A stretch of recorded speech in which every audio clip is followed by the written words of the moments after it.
अथ चतुष्पंचाशत्तमो अध्याय। शिशुपाल के साथी राजाओं की और रुक्मिणी की हार तथा श्री कृष्ण रुक्मिणी विवाह। श्री शुक उवाच।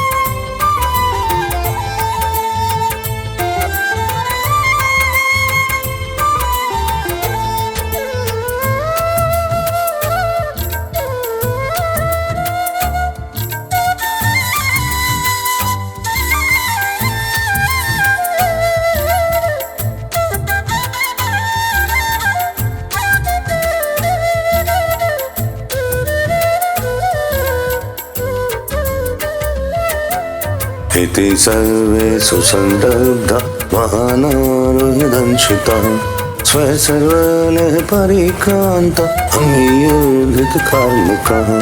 श्री सुखदेव जी कहते हैं, परीक्षित, इस प्रकार कह सुनकर सबके सब राजा क्रोध से आग बबूला हो उठे और कवच पहनकर अपने अपने वाहनों पर सवार हो गए। अपनी अपनी सेना के साथ सब धनुष ले लेकर भगवान श्री कृष्ण के पीछे दौड़े। ननपतत आलोक्य यादवानिकयुथपः तस्थुस्तस्थुं मुखाराजं स्फुर्य त्वदनुचिते। राजन, जब यदुवंशियों के सेनापतियों ने देखा कि शत्रु दल हम पर चढ़ा आ रहा है, तब उन्होंने भी अपने अपने धनुष का टंकार किया और घूमकर उनके सामने डट गए। अश्वपृष्ठे गजस्कन्धे रथोपस्थे चतुर्विधः मुमुचुः शरवर्षाणि मेघादृश्वपो यथा। जरासंध की सेना के लोग कोई घोड़े पर, कोई हाथी पर, कोई रथ पर चढ़े हुए थे। वे सभी धनुर्वेद के बड़े मर्मज्ञ थे। वे यदुवंशियों पर इस प्रकार बाणों की वर्षा करने लगे मानो दल के दल बादल पहाड़ों पर मूसलाधार पानी बरसा रहे हों।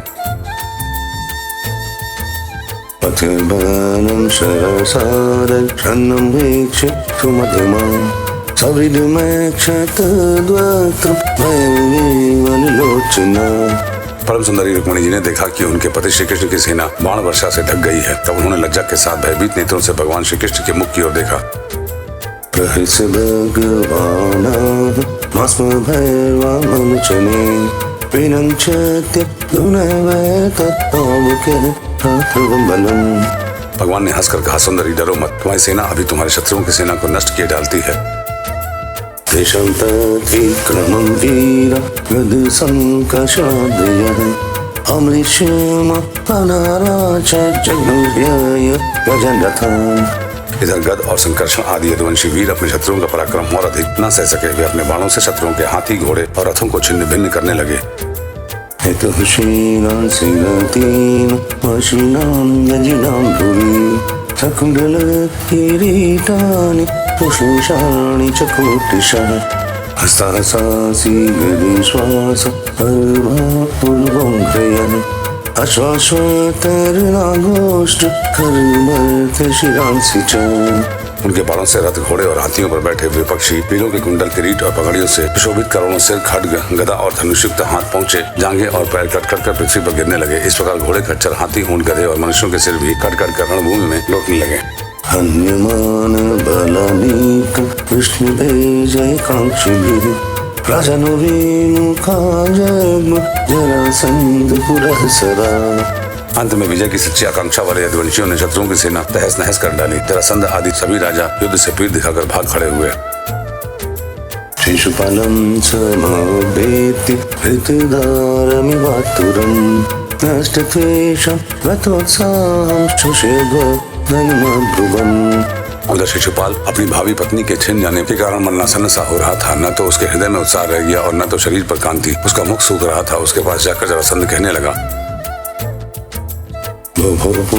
भूर्षशार्दूल कर्मणस्यमिदं त्यज न प्रिया प्रिययो राजन् निष्ठादेषु दृश्यते। शिशुपाल जी, आप तो एक श्रेष्ठ पुरुष हैं, यह उदासी छोड़ दीजिए, क्योंकि राजन कोई भी बात मर्यादा आपके मन के अनुकूल ही हो या प्रतिकूल, इस संबंध में कुछ स्थिरता किसी भी प्राणी के जीवन में नहीं देखी जाती। यथा दारुमयीयोषु प्रत्यते कुखेक्षया एवमेश्वर तंत्रोय निहते सुख दुःखयोः जैसे कठपुतली बाजीगर के इच्छा के अनुसार नाचती है, वैसे ही जीव भी भगवत इच्छा के अधीन रहकर सुख और दुख के संबंध में यथाशक्ति चेष्टा करता रहता है। संयोगानि पराजितं एकमहं परम्। देखिए, श्री कृष्ण ने मुझे 23 अक्षौणी सेनाओं के साथ 17 बार हरा दिया। मैंने केवल एक बार 18वीं बार उन पर विजय प्राप्त की। तदप्यहं न शोचामि न प्रेष्यामि कनचित् कालेन दैवयोक्तेन जनं वेद्रावितं जगत्। फिर भी इस बात को लेकर मैं न तो शोक करता हूँ और न तो कभी हर्ष, क्योंकि मैं जानता हूँ कि प्रारब्ध के अनुसार काल भगवान ही इस चराचर जगत को झकझोरते रहते हैं। अधुनापि वयं सर्वे वीर्योत्थपयोत्थपः पराजेता फल्गुतन्त्रैर्यधुमे कृष्णपालितः। इसमें संदेह नहीं कि हम लोग बड़े बड़े वीर सेनापतियों के भी नायक हैं। फिर भी इस समय श्री कृष्ण के द्वारा सुरक्षित यदुवंशियों की थोड़ी सी सेना ने हमें हरा दिया है। हरिपवजे ग्युरधून पाल आत्मनुसारिणी तदा वयं विजेष्याम यदा कालः प्रदक्षिणः। इस बार हमारे शत्रुओं की ही जीत हुई, क्योंकि काल उन्हीं के अनुकूल था। जब काल हमारे दाहिने होगा तब हम भी उन्हें जीत लेंगे। एवं प्रबोधितो नेत्रश्चन्द्रिका कनकपुरम् हतशेषः पुनस्तेऽपि ययुः स्वं स्वं पुरं नृपः। परीक्षित, जब मित्रों ने इस प्रकार समझाया तब चेदीराज शिशुपाल अपने अनुयायियों के साथ अपनी राजधानी को लौट गया और उसके मित्र राजा भी जो मरने से बचे थे अपने अपने नगरों को चले गए। रुक्मितो राक्षसो द्वां कृष्णवीरसांससुः पृष्ठतोन्मत्कृष्ण क्षौहिण्यवितो बली। रुक्मिणी जी का बड़ा भाई रुक्मी भगवान श्री कृष्ण से बहुत द्वेष रखता था। उसको यह बात बिल्कुल सहन न हुई कि मेरी बहन को श्री कृष्ण हर ले जाएं और राक्षस रीति से बलपूर्वक उसके साथ विवाह करें। रुक्मी बली तो था ही, उसने एक अक्षौणी सेना साथ ले ली और श्री कृष्ण का पीछा किया। रुक्मिणीमर्षिं सुसंरभ्य शृण्वतां सर्वभुजान् अतिजज्ञे महाबाहो शीतल सरासनम्। सहस्रबाहु रुक्मी क्रोध के मारे जल रहा था। उसने कवच पहनकर और धनुष धारण करके समस्त नरपतियों के सामने यह प्रतिज्ञा की। अहत्वा समरे कृष्ण अप्रत्युह्य च रुक्मिणीं कुण्डिनं न प्रवेक्ष्यामि कथमिदब्रवीमि वः। मैं आप लोगों के बीच में यह शपथ करता हूँ कि यदि मैं युद्ध में श्री कृष्ण को न मार सका और अपनी बहन रुक्मिणी को न लौटा सका तो अपनी राजधानी कुंडलपुर में प्रवेश नहीं करूंगा।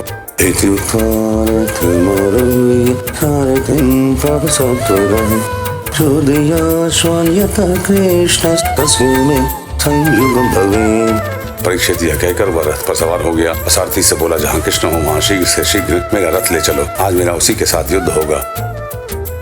अद्याहं निशितैर्बाण वपारस्य सुदुर्मतेः यशे वीर्यमदम्येन स्वसमे प्रसुभंवृता।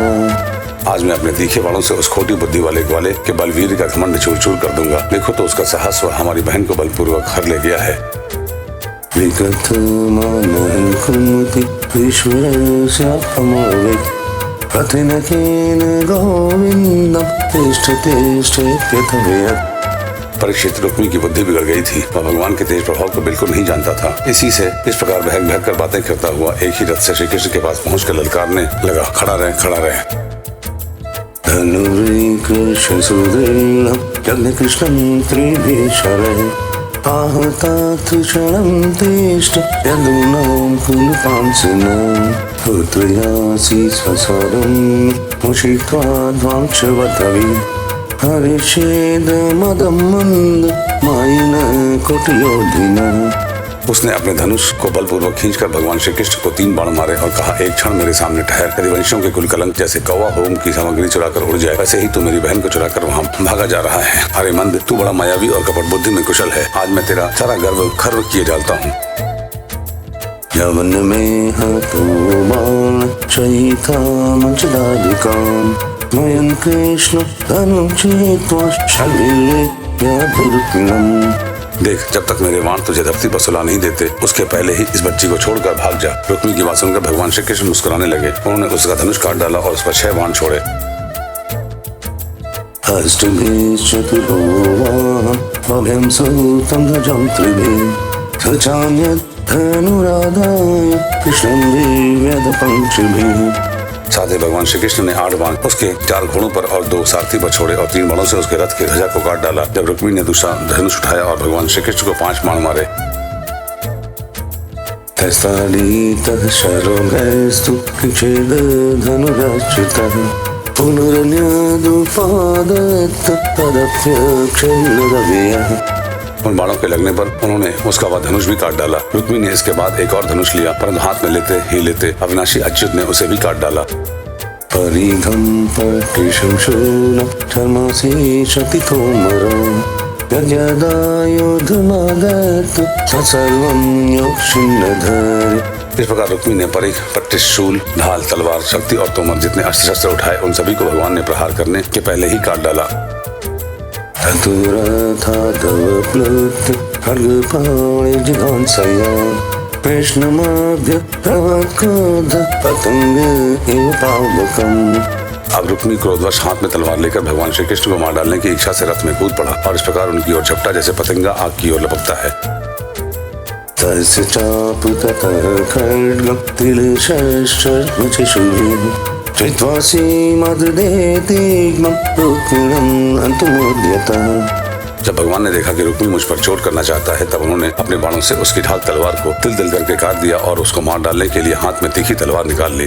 दृष्ट्वा भ्रातृवधोद्योगं रुक्मिणी भयविह्वला पतित्वा पादयोर्भर्तुं रुवाच करुणं सती। जब रुक्मिणी जी ने देखा कि ये तो हमारे भाई को अब भी मार ही डालना चाहते हैं, तब वे भय से विवल हो गई और अपने प्रियतम पति भगवान श्री कृष्ण के चरणों पर गिरकर करुण स्वर में बोली।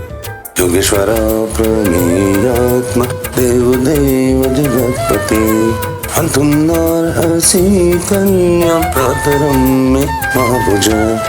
देवताओं के भी आराध्य देव जगतपति आप योगेश्वर हैं। आपके स्वरूप और इच्छाओं को कोई जान नहीं सकता। आप परम बलवान हैं, परंतु कल्याण रूप भी तो हैं। प्रभु, मेरे भैया को मारना आपके योग्य काम नहीं है।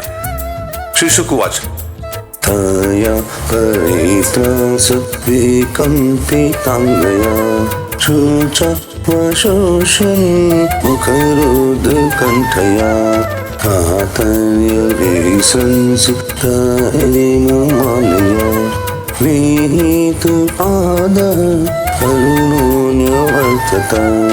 श्री सुखदेव जी कहते हैं, रुक्मिणी जी का एक अंग भय के मारे थर-थर कांप रहा था। शोक की प्रबलता से मुख सूख गया था, गला रुंध गया था। आतुरतावश सोने का हार गले से गिर पड़ा और इसी अवस्था में वे भगवान के चरण कमल पकड़े हुए थी। परम दयालु भगवान उन्हें भयभीत देखकर करुणा से द्रवित हो गए। उन्होंने रुक्मिणी को मार डालने का विचार छोड़ दिया।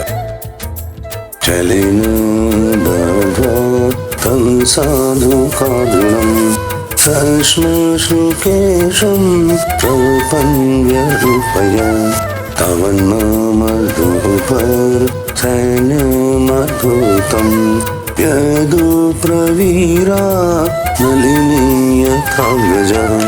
फिर भी रुक्मिणी उनके अनिष्ट की चेष्टा से विमुख न हुआ। तब भगवान श्री कृष्ण ने उसको उसी के दुपट्टे से बांध दिया और उसकी दाढ़ी, मूंछ तथा केश कई जगह से मुड़कर उसे कुरूप बना दिया। तब तक यदुवंशी वीरों ने शत्रु की अद्भुत सेना को तहस नहस कर डाला, ठीक वैसे ही जैसे हाथी कमल वन को रौंद डालता है। कृष्णतिकाव्रज तदृशस्तत्त्रिगुणं तथा भूतं हतप्रायं दृष्ट्वा संकर्षणो विभुः विमुचबद्धं करुण भगवान् कृष्णमब्रवीत्। फिर वे लोग उधर से लौटकर श्री कृष्ण के पास चले आए तो देखा कि रुक्मिणी दुपट्टे से बंधा हुआ अधमरी अवस्था में पड़ा हुआ है। उसे देखकर सर्वशक्तिमान भगवान बलराम जी को बड़ी दया आई और उन्होंने उसके बंधन खोलकर उसे छोड़ दिया तथा श्री कृष्ण से कहा, असाधीनं त्वया कृष्ण ऋतुमस्म जुगुप्सितं स्वप्नं श्मश्रुकेशानां वैरूप्यं सुहृदो वधः। कृष्ण, तुमने यह अच्छा नहीं किया। यह निंदित कार्य हम लोगों के योग्य नहीं है। अपने संबंधी की दाढ़ी मूंछ मुड़कर उसे कुरूप कर देना यह तो एक प्रकार का वध ही है। भवास्मान् साध्व्यसूयेथ भ्रातुर्वैरुप्यचिन्तया सुख दुःख दुनचान्योऽस्ति यतः स्वकृतभुक्तुमान्। इसके बाद बलराम जी ने रुक्मिणी को संबोधन करके कहा, साध्वी, तुम्हारे भाई का रूप विकृत कर दिया गया है। यह सोचकर हम लोगों से बुरा न मानना, क्योंकि जीव को सुख दुख देने वाला कोई दूसरा नहीं है। उसे तो अपने कर्म का फल भोगना पड़ता है। बन्धुर्वधर्हदोषोऽपि न बन्धोर्वधमर्हति यजस्वेन दोषेण हतः किं हन्यते पुनः अब श्री कृष्ण से बोले, कृष्ण यदि अपना सगा संबंधी वध करने योग्य अपराध करे तो भी अपने ही सगे संबंधी के द्वारा उसका मारा जाना उचित नहीं है। उसे छोड़ देना चाहिए, वह तो अपने अपराध से ही मर चुका है, मरे हुए को फिर क्या मारना। क्षत्रियाणामयं धर्म प्रजापति निर्मितः प्रतापि भ्रातरंहन्य येन घोरतरस्ततः। फिर रुक्मिणी जी से बोले, साध्वी ब्रह्मा जी ने क्षत्रियों का धर्म ही ऐसा बना दिया है कि सगा भाई भी अपने भाई को मार डालता है, इसीलिए यह क्षात्र धर्म अत्यंत घोर है। राज्यस्य भूमवेतस्य संयुमानस्य तेजसः हानिनो न्यस्वाहेतु श्रीमदान् क्षिपन्तिः। इसके बाद श्री कृष्ण से बोले, भाई कृष्ण यह ठीक है कि जो लोग धन के नशे में अंधे हो रहे हैं और अभिमानी हैं, वे राज्य, पृथ्वी, पैसा, स्त्री, मान, तेज अथवा किसी और कारण से अपने बंधुओं का भी तिरस्कार कर दिया करते हैं। अव्यवेषु माबोधि सर्वभूतेषु दुर्हृदाम् यन्मन्यसि सदा भद्रं सुहृदाम् अधर्मज्ञवत्।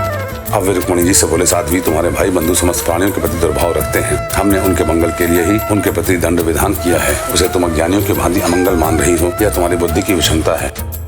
आत्ममोहनामेषु कल्प्यते देवमायया सुहृदुदासीन इति देहात्मानिनाम्। देवी, जो लोग भगवान की माया से मोहित होकर देह को ही आत्मा मान बैठते हैं, उन्हीं को ऐसा आत्म मोह होता है कि यह मित्र है, यह शत्रु है और यह उदासीन है।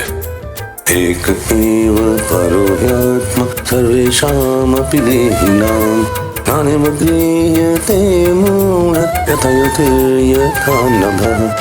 समस्त देहधारियों की आत्मा एक ही है और कार्य कारण से माया से उनका कोई संबंध नहीं है। जल और घड़ा आदि उपाधियों के भेद से जैसे सूर्य, चंद्रमा आदि प्रकाश युक्त पदार्थ और आकाश भिन्न भिन्न मालूम पड़ते हैं, परंतु हैं एक ही, वैसे ही मूर्ख लोग शरीर के भेद से आत्मा का भेद मानते हैं।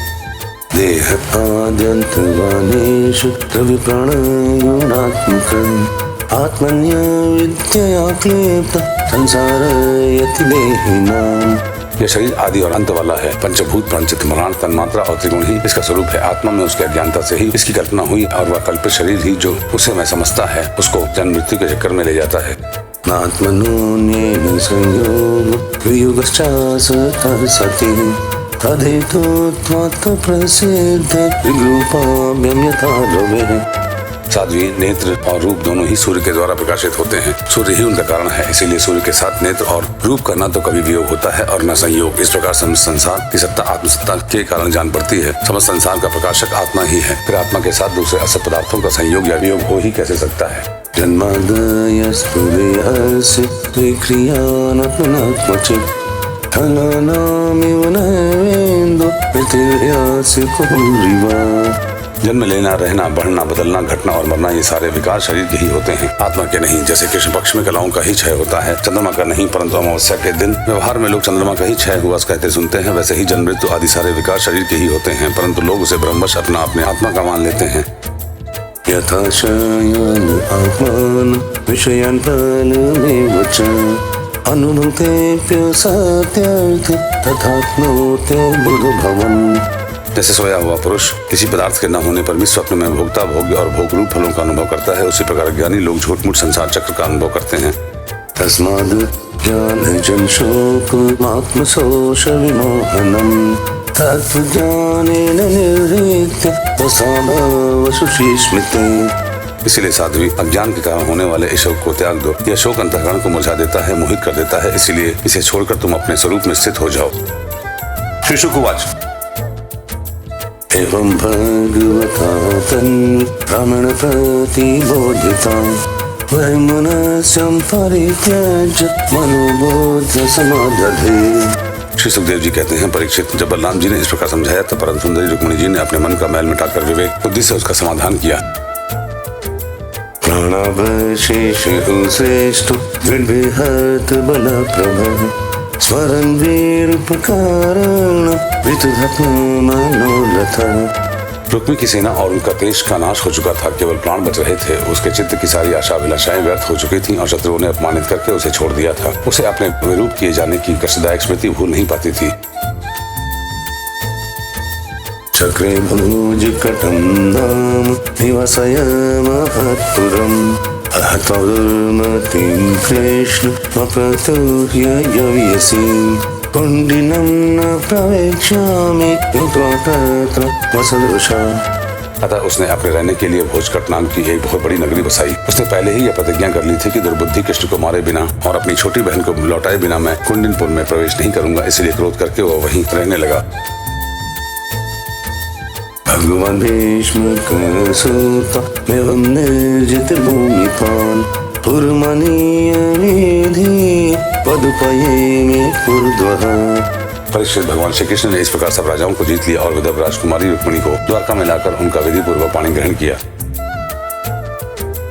तदमहोत्सवोऽनेन यदुपुर्यां गृहे गृहे अबुधनन्य भावानां कृष्णयदुपकौलिकम्। हे राजन, उस समय द्वारकापुरी में घर घर बड़ा ही उत्सव मनाए जाने लगा। क्यों न हो वहाँ के सभी लोगों का यदुपति श्री कृष्ण के प्रति अनन्य प्रेम जो था। नर नरश्च मुदिता प्रमिष्टमणि कुण्डलः हरिबरमुपाजर्हु हरयोश्च कृवाससो। वहाँ के सभी नर नारी मणियों के चमकीले कुंडल धारण किए हुए थे। उन्होंने आनंद से भरकर चित्र विचित्र वस्त्र पहने दूल्हा और दुल्हन को अनेक भेंट की सामग्री उपहार में दी।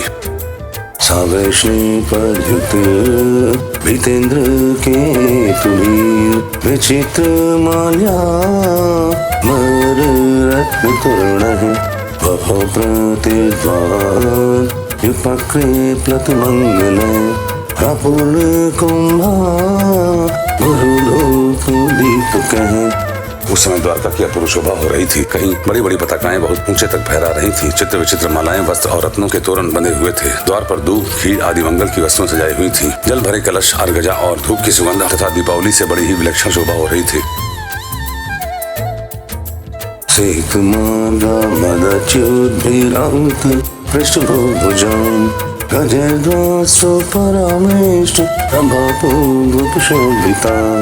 मित्र नरपति आमंत्रित किए गए थे। उनके मत वाले हाथियों के मत से द्वारका की सड़क और गलियों का छिड़काव हो गया था। प्रत्येक दरवाजे पर केलों के खंभे और सुपारी के पेड़ टोपे हुए बहुत ही भले मालूम होते थे।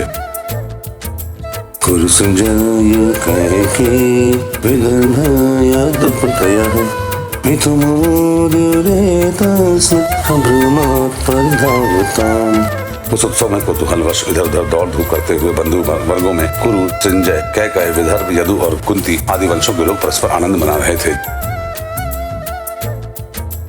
रुक्मिण्याहरणं श्रुत्वा पीयमानं ततस्ततः राजानुराजकन्याश्च बभूवुर्वृषभे स्मिताः।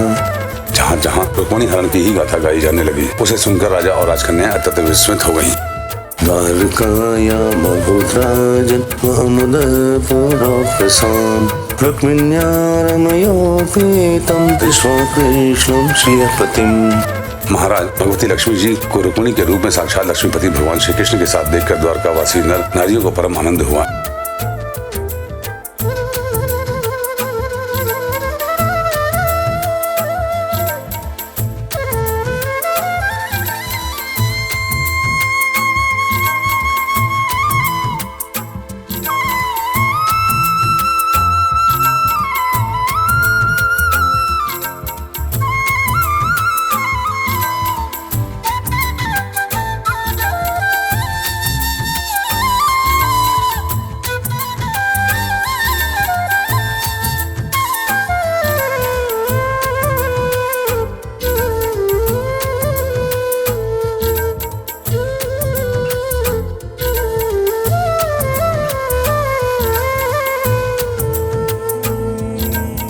श्रीमद्भागवते महापुराणे पारमहंस्यां संहितायां दशम स्कंधे उत्तरार्धे रुक्मिण्योद्वाहे चतुः पंचाशत्तमो अध्यायः।